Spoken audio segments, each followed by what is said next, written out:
Brilliance Audio.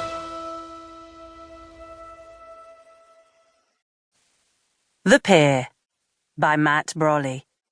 Performed by Danielle Cohen. Louise Blackwell woke with a jolt, the heavy feeling in her chest making her gasp for breath.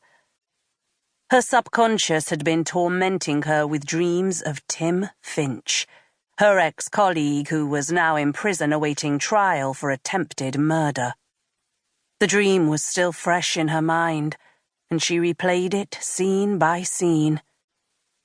At first, she'd been back at the Walton farm, chasing the serial killer and abuser, Max Walton, with Finch as her only ally.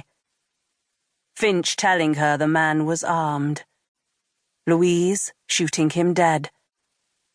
Then, late last summer at Finch's house, Finch tying up the police officer Amira Hood, ready to kill her, when Louise had arrived and confronted him. Louise couldn't help but smile at that particular memory, the fight that ensued and the injury she had caused to Finch's leg. "Tea for you. I need to get off soon." Louise looked over at Thomas, who was already ready for work. "How come you never dressed so well when you worked with me?" she said, taking the tea from him. The last time she'd felt this way had been during a turbulent few months at university, when she'd fallen in love for the first time. She'd thought she'd grown hardened to such emotions since then. But here she was, kissing Thomas goodbye, with a fluttering feeling in her stomach. It saddened her to think that the moment was tarnished by thoughts of Finch. She showered and changed in a rush.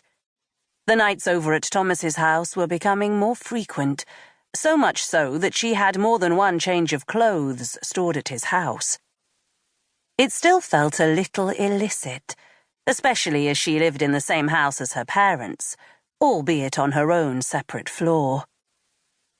It was also strange heading to work without Thomas. He'd started his new job as a security consultant in Thornbury, but she hadn't got used to his absence. It was just one of many changes in the last few months.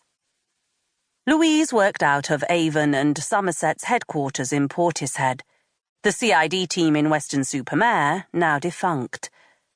She still had overall responsibility for the town where she now lived, but had to make the daily trek to her new offices, which could take anything from 30 minutes to an hour, depending on traffic. As her car crawled onto the slow-moving rush-hour M5, it appeared that today's commute would be longer than normal. Somewhere else, she knew, Thomas was stuck in the same traffic jam. It was strange how easily her thoughts would return to him. They'd worked together for 3 years prior to hooking up, and although she'd often thought about him during that period, it had been nothing like the last few months. At first, the situation had been a little awkward, as they'd still been on the same team, and they had decided to keep it secret. But now that Thomas had left the police, after growing disillusioned with all the internal politics, she'd grown to realize how much she missed his presence during the day. He'd often been the person she'd turned to at work for comfort and balance, and it was taking some time to adjust to him not being around, especially with the move to headquarters. However, now that their relationship was public, it seemed like it hadn't been much of a surprise to her colleagues. Her main friend at work, D.I. Tracy Pugh, had even claimed to have known about the ongoing fling since its inception. Tracy was the one person left at work she could confide in, and pointed out the plain fact that Thomas leaving was probably the best possible thing for their relationship. "You don't want to be seeing your boyfriend 24/7 now, do you?" she'd said. Louise had agreed, although she'd been perturbed by Tracy's use of boyfriend, a term that still felt a little incongruous, as if Louise was too old for such things. A call came in as the traffic began to thin out towards the junction for Clevedon. It was the news she'd been waiting to hear for some time, and the reason she'd been thinking about Finch so much over the last few days.